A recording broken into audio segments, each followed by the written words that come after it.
Hey everyone, today we're diving into a story that's really defied a lot of the early predictions, Iran's surprising resilience. We're going to go way beyond the headlines to really get a handle on the strategy at play here.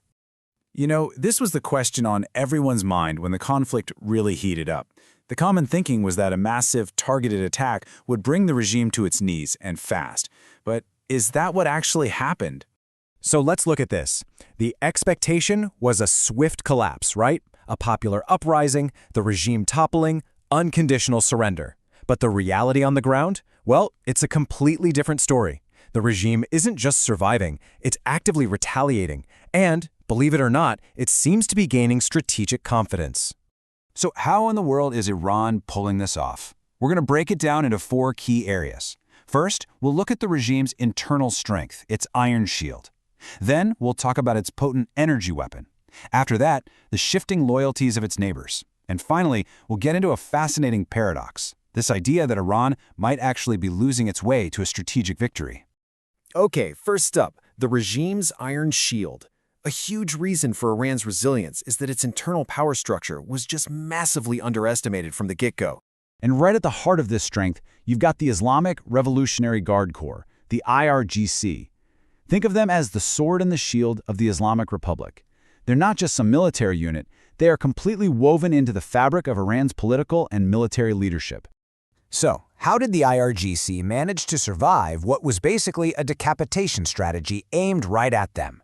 Well, they were smart. They hid key assets and, crucially, they delegated authority down the chain of command. That means taking out one leader doesn't cripple the whole operation. But here's the unintended consequence. These attacks have actually pushed moderates to the side, empowering the hardliners within the regime even more. All right, let's shift gears to our second point, the energy weapon. See, Iran's resilience isn't just about playing defense. It's also about its incredible ability to put massive pressure on the rest of the world.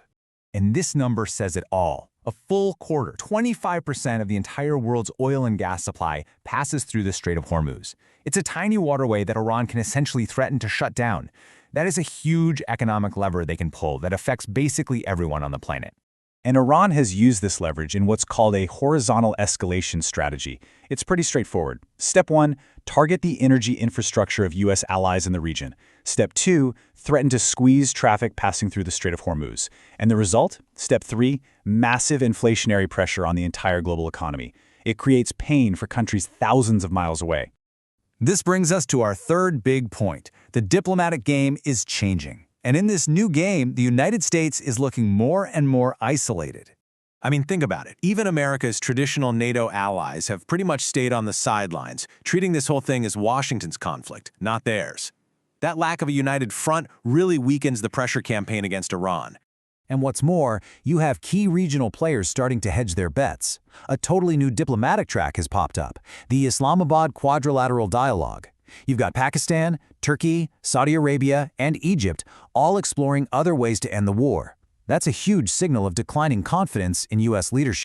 This quote just perfectly captures the central puzzle of this whole situation, and it leads us right into our final and maybe most important point. Let's talk about the paradox, losing to win. It sounds crazy, but while Iran is definitely taking some real hits in the short term, it might be setting itself up for a much, much stronger future. Just look at this strategic math here. On one side, you have the tactical losses. Sure, their military is getting hit, their industry is damaged, and leaders have been assassinated. But on the other side, look at the strategic gains. They're still exporting oil, they're earning a kind of strategic respect in the global south, and they're building leverage for any future negotiations. And here's the real kicker. When your opponent's main goal is your total surrender and regime change, just surviving, well, that's a victory in itself. From Tehran's point of view, if they can weather this storm, even if they're battered and bruised, they've proven they can't be broken. So, we're left with this really big question. This conflict has shown pretty clearly that military force has its limits, especially against an opponent that's this resilient and strategic. So what comes next? What does the future look like for a region that's truly at a crossroads? You can download the complete notes of this video from the pinned comment below. If this video helped, do like and subscribe to the BriefCase for daily visual explanations.